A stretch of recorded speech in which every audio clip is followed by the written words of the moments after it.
Shalom,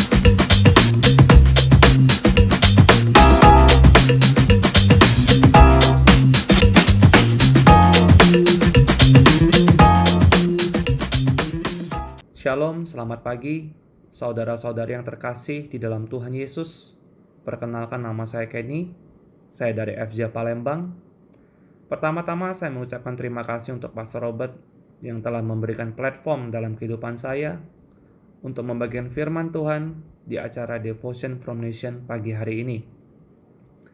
Mari sebelum kita mendengarkan firman Tuhan, kita berdoa. Bapa yang di surga, terima kasih untuk pagi hari ini. Kami mengucap syukur untuk kasih setiamu, untuk kebaikanmu, untuk kesehatan yang Tuhan berikan dalam kehidupan kami. Pagi hari ini Tuhan, urapi kami, urapi hamba-Mu dalam segala keterbatasan, dan biarlah segala firman Tuhan pagi hari ini akan memerdekakan dan mengubahkan setiap kami. Di dalam nama Tuhan Yesus kami sambut firman-Mu dengan penuh sukacita. Amin. Pagi hari ini saya membawakan tema sharing, yaitu Trust His Heart. Trust His Heart, percaya kepada hati Tuhan. Percaya akan isi hati Tuhan dalam kehidupan kita, dalam masa depan kita. Mengapa kita harus trust His Heart? Mengapa kita harus percaya akan isi hati Tuhan? Karena kita tidak bisa mengerti pikiran Tuhan. Karena kita tidak bisa mengerti jalan Tuhan, rencana Tuhan dalam kehidupan kita. Mari kita baca beberapa firman Tuhan pagi hari ini di Yesaya 55 ayat 8-9. Sebab rancanganku bukanlah rancanganmu, dan jalanmu bukanlah jalanku. Demikianlah firman Tuhan. Seperti tingginya langit dari bumi, demikianlah tingginya jalanku dari jalanmu, dan rancanganku dari rancanganmu.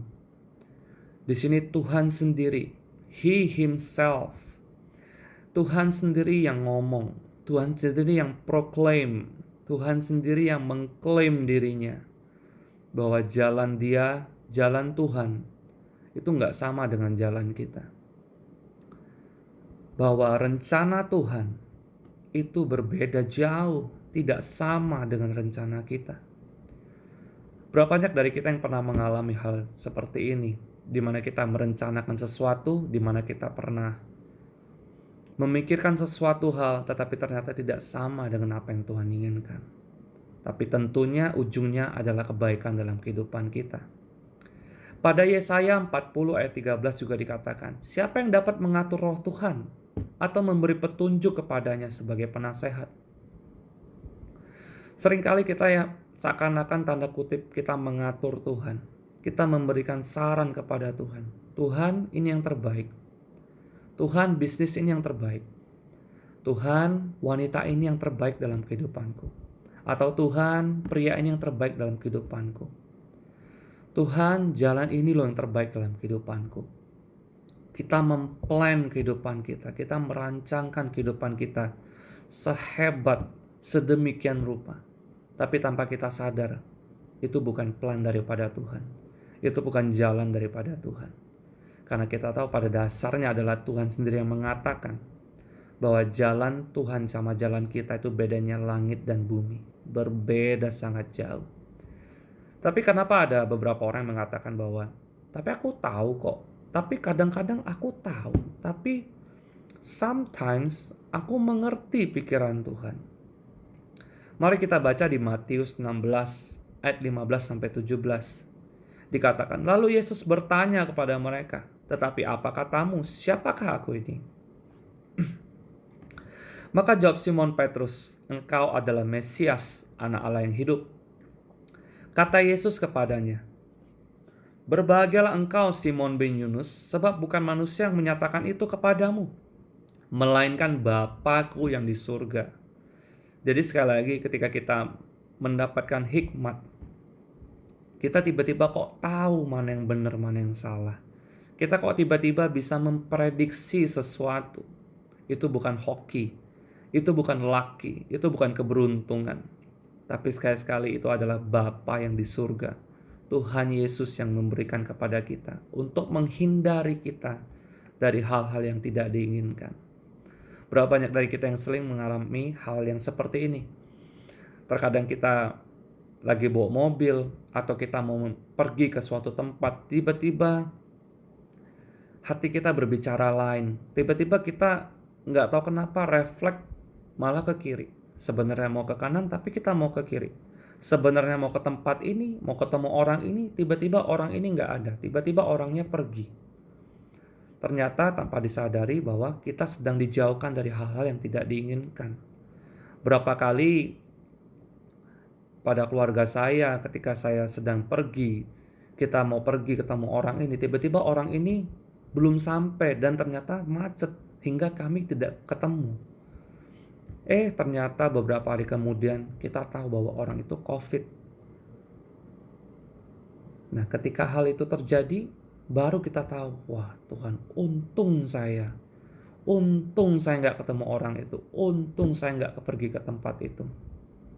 Tapi sekali lagi bukan karena kuat gagah kita, bukan karena kita hebat, bukan karena kita mengerti, memprediksi apa yang akan terjadi. Tapi sekali-sekali karena Tuhanlah yang memberikan itu, tetapi karena Tuhanlah yang mengatur semua itu.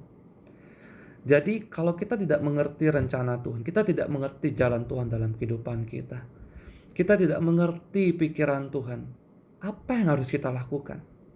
Satu hal yang kita harus lakukan, trust His heart. Percaya akan isi hati Tuhan. Percaya akan isi hati Tuhan dalam kehidupan kita. Saya mengajak kita membacakan satu ayat. Mazmur 103 ayat 13 dikatakan, seperti Bapa sayang kepada anak-anaknya, demikian Tuhan sayang kepada orang-orang yang takut akan Dia. Ketika saya membaca ini, saya sangat diberkati. Betapa Tuhan menyayangi setiap kita. Betapa Tuhan itu bukan hanya Tuhan, tapi Dia adalah sosok Bapa, Ayah, Papa dalam kehidupan kita. Kita yang masih berdosa pun, kita yang masih bisa berbuat jahat pun, kita tahu memberi yang terbaik untuk anak kita. Anak kita tidak perlu teriak, anak kita tidak perlu ngomong, Daddy, Papa, susu udah mau habis di rumah. Tapi kita sebagai ayah, kita sebagai ibu, kita sebagai orang tua, kita sudah akan menyadarinya. Kita harus stok kembali, kita harus membeli kembali agar anak kita bisa minum susu lagi. Kita sebagai ayah, sebagai ibu, ketika ada makanan yang enak di rumah, makanan yang bergizi di rumah, kita pasti akan memberikan hal itu, memprioritaskan untuk anak kita. Kita sih nggak masalah kalau nggak makanan yang sampai gimana. Kita oke lah mau makan apapun, tapi anak kita harus yang terbaik. Amin. Beberapa 3 tahun belakangan ini, semenjak saya mempunyai seorang anak perempuan, banyak hal yang saya pelajari, banyak hal yang Tuhan ajarkan dalam kehidupan saya, terutama hati Bapa, hati seorang Bapa kepada anak-anaknya. Seringkali ketika suara Tuhan datang dalam kehidupan saya, contohnya seperti hal susu tadi, saya sangat diberkati. Saya tahu bahwa Tuhan, terlebih lagi Engkau dalam kehidupan saya, terlebih lagi Tuhan dalam kehidupan Anda. Tuhan tahu yang terbaik, Tuhan sedang plan yang terbaik. Ketika Anda bilang, Tuhan, minggu depan gak tahu mau makan apa, Tuhan bulan depan gak tahu mau bayar cicilan pakai apa, tapi Tuhan sudah memikirkan hal itu terlebih dahulu. Tuhan tahu bahkan 1 bulan sebelum, bahkan sebelum Anda ambil cicilan, Tuhan sudah tahu tiap bulannya engkau harus gimana cara memprovide semuanya. Tuhan tahu semuanya. Bahkan ada beberapa hal yang saya pelajari ketika anak saya mau memegang benda yang tajam, mau pergi ke suatu tempat, mau melangkah ke sesuatu tempat yang berbahaya. Kita sebagai orang tua melarang. Tapi kadang anak tersebut karena masih kecil, anak tersebut marah, anak tersebut nangis. Kenapa? Saya mau pergi ke sini. Marah sama dedinya, marah sama ayahnya. Tanpa mengerti apa yang maksud ayah tersebut. Ketika anak tersebut mau memegang benda tajam seperti pisau, sang ayah akan melarang, akan memarahi, no, jangan sentuh. Tapi kadang kita sebagai anak, apalagi anak kecil yang tidak mengerti, mereka tetap akan pegang gitu. Sampai kadang kita merebutnya, sampai kita marahin, dan mereka nangis. Kenapa? Daddy jahat banget. Kenapa? Daddy kok marah terus gitu loh. Kok nggak boleh, apa-apa nggak boleh, apa-apa nggak boleh. Kesini nggak boleh, ke situ nggak boleh. Tanpa kita mengerti isi hati dedinya.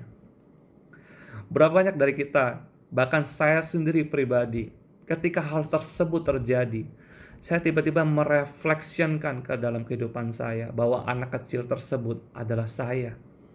Anak kecil tersebut terkadang adalah Anda.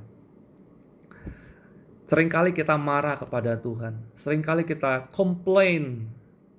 Why? Kenapa ini terjadi? Kenapa saya sakit ini? Kenapa saya mengalami problem ekonomi ini? Kenapa saya mengalami masalah keluarga ini? Kenapa saya mengalami ini? Why? Dan terus kita mengatakan kepada Tuhan. Tanpa kita mengetahui isi hati Tuhan, tanpa kita mengetahui apa pikiran Tuhan. Maka dari itu pentingnya trust His heart. Percaya akan isi hati Tuhan, bahwa Tuhan, isi hati Tuhan selalu punya inisiatif, punya pikiran apa yang terbaik, apa yang the best untuk anak-anaknya. Tetapi seringkali daripada kita keep complain, kita marah, bahkan kita lari daripada Tuhan, bahkan kita menjauhi Tuhan, bahkan kita nggak mau nurut, kita nggak mau taat sama Tuhan. Bahkan karena kejadian 1-2 hal kita komplain, kita marah, kita nggak mau lagi doa, kita nggak mau lagi baca Alkitab, kita nggak mau lagi gereja, kita nggak mau lagi melakukan hal-hal yang menyenangkan hati Tuhan. Berapa banyak dari kita yang mengalami hal tersebut, termasuk saya pribadi. Hal tersebut terjadi, sedikit kesaksian hidup, hal tersebut terjadi ketika tahun 2009 atau 2010. Saat itu ketika saya sedang mengelola kebun kelapa sawit punya orang tua saya. Saat itu adalah masa-masa di mana masa kering itu panjang sekali. Hujan itu sangat jarang, bahkan tidak datang. Bahkan di daerah kebun saya itu sudah 1 bulan lebih tuh nggak ada hujan pada masa itu. Dan pada saat itu saya baru mulai 1 atau 2 tahun, mungkin 3 tahun, sudah 3 tahun bercocok tanam kelapa sawit. Pada saat itu sudah mulai berbuah, sudah mulai ada buahnya kelapa sawitnya, tapi belum bisa dipanen karena masih istilahnya itu buah awal, jadi belum bisa dipanen. Nah, pada masa itu sering terjadi kebakaran di mana-mana, terutama di kebun-kebun di sekitar kami. Tapi berapa kali Tuhan luputkan dari kebakaran tersebut. Karena pada saat itu saya tiap hari di sana doa, tiap hari doa di sana. Dan saya mengucap syukur bahwa Tuhan seakan-akan membuat pembelaan dalam kehidupan saya. Wah, Tuhan sangat baik dalam kehidupan saya. Tuhan meluputkan saya. Bahkan kebun orang lain kena, tapi tempat saya tidak kena. Tuhan sangat baik. Pada satu kali terjadi, tiba-tiba kebakaran itu sangat besar. Bahkan sangat dekat dengan kebun saya. Sangat-sangat dekat dengan kebun saya. Mungkin jaraknya hanya 50 meter. Terpisah oleh sungai. Tapi kita tahu kalau api itu sudah ditiup sama angin, api itu bisa istilahnya melompat ke tempat saya. Di situ saya doa kepada Tuhan. Tuhan, seperti Engkau buat mujizat. Engkau buat mujizat Tuhan. Di Alkitab saya sudah baca ini. Karena masa itu saya baru masa-masa mengenal Tuhan. Saya baru masa-masa lahir baru. Saya mengklaim semuanya apa yang saya baca. Tuhan, seperti Engkau melakukan untuk Musa membelah lautan. Engkau menurunkan hujan untuk Elia. Tuhan, hujan turun saat ini dalam nama Yesus. Tanpa mengerti apapun. Tapi saya mengklaim, tapi tidak terjadi apapun. Hari tetap panas, api tetap semakin besar, dan saya pun tidak bisa menghalang karena saya bisa terbakar. Saya hanya bisa lari jauh dan melihat. Dan saya berkata kepada Tuhan, Tuhan, tolong Tuhan, tolong Tuhan, tolong Tuhan. Tapi apa yang terjadi? Apakah hujan turun? No. Apakah api berhenti? No. Tidak, saudara. Api itu tetap membakar kebun saya. Bisa dibilang 90% kebun saya kebakar. 90% semua kelapa sawit terbakar habis. Yang tersisa hanya tunas-tunasnya saja, dan itu pun sudah membusuk, tidak bisa ngapa-ngapain. Dan di titik itu saya rugi banyak. Belum pupuk yang sudah saya keluarkan, belum lagi biaya untuk membersihkan ladang semuanya, gaji pegawai, salary yang sudah dikeluarkan, sangat-sangat rugi, saudara-saudara. Dan pada saat kebakaran itu saya hanya komplain sama Tuhan. Why Tuhan? Why? Kenapa Tuhan ini terjadi Tuhan? Ketika itu saya marah sama Tuhan. Saya bilang, Tuhan, kalau kau nggak turunin saat ini Tuhan hujan, saya nggak mau ke gereja lagi Tuhan. Saya nggak mau menyembah memuji Engkau lagi Tuhan. Saya nggak mau Tuhan. Pokoknya kalau Tuhan nggak turunin hujan, saya nggak mau ke gereja Tuhan. Titik. Tapi nggak ada yang terjadi. Nggak ada malaikat Tuhan turun bawa air dibersihin semuanya, nggak ada. Tapi Tuhan mengizinkan semuanya terjadi, dilibas sama api, habis semua kelapa sawit. Di titik itu saya cuma bisa nangis, saya cuma bisa, nggak bisa apa-apa. Beberapa hari saya cuma bisa diem, saya marah sama Tuhan. Tapi ketika hari Minggu, tetap saja saya datang ke gereja. Tetap saja saya merasa, Tuhan, kok kayaknya saya jahat banget ya ngomong kayak gitu sama Tuhan. Saya tetap ke gereja, saya minta ampun sama Tuhan. Pada saat pujian penyembahan, saya menangis, saya minta ampun sama Tuhan. Dan pada saat itu hati saya sih plong gitu. Nah, ketika itu saya mulai lagi beli lagi bibit kelapa sawit yang baru. Saya mulai lagi beli bibit kelapa sawit. Saya mulai lagi mengeluarkan dana lagi untuk pupuk, untuk merawat semuanya. Selang 2 tahun sesudah saya menjalani lagi, bercocok tanam lagi, menanam kembali bibit yang baru itu. Terjadi pada saat itu adalah 10% atau 20% kelapa sawit yang tidak terbakar itu sudah siap dipanen. Dan pada saat itu saya sangat-sangat seneng gitu kan. Wah, lumayanlah Tuhan, 20% Tuhan bisa panen, ya oke lah Tuhan. Tapi ketika panen, mandor atau operator kebun tersebut bilang, Pak, ini kayaknya Pak, susah Pak jual yang ini. Kenapa saya bilang susah jual? Ini namanya buah dura Pak. Buah dura, bukan tenera. Sedikit informasi, buah dura adalah cangkangnya tebal, dagingnya dikit. Buah tenera, cangkangnya kecil, dagingnya banyak. Yang dicari oleh pabrik adalah buah tenera, bukan buah dura. Jadi 20% atau 10% sisa kebakaran itu adalah buah dura semua. Di titik itu saya baru sadar, saya baru menyadari kalau Tuhan tidak mengizinkan kebakaran, 100% ladang saya itu buah dura dan itu bisa ditolak oleh pabrik. Di titik ini saya cuma bisa amazed sama Tuhan. Tuhan, meskipun sakit sih Tuhan, apa yang terjadi waktu itu. Tapi saya mengucap syukur di kemudian hari. Jadi kadang kita mengalami hal sekarang gak enak, Tapi di kemudian hari kita akan menyadari, dan pada saat itu pun saya menyadari, kalau Tuhan tidak mengizinkan kebakaran tersebut, bayangkan bertahun-tahun saya memupuk kelapa sawit yang tidak bisa dijual hasilnya. Saya menggaji orang untuk membersihkan kelapa sawit.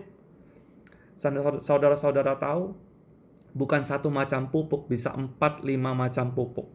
Dan itu ratusan juta jumlahnya. Dan saya cuma bisa amazed sesudah kejadian tersebut. Tuhan, Engkau sangat baik, Engkau sangat baik. Kalau saya tidak percaya dengan isi hati Tuhan. Dan Tuhan juga nggak mungkin ngomong di titik itu, Kenny, buah semuanya dura, makanya saya bakar saat ini. Tuhan nggak ngomong saat itu. Tuhan hanya mengizinkan dan membiarkan saya takjub. Karena awalnya juga kita mengambil keputusan tidak doa, tidak tanya Tuhan lagi. Tuhan, bibit mana. Kita nggak ngerti awalnya karena baru mulai bercocok tanam. Setelah mulai yang kedua baru ngerti ada tenera atau ada dura.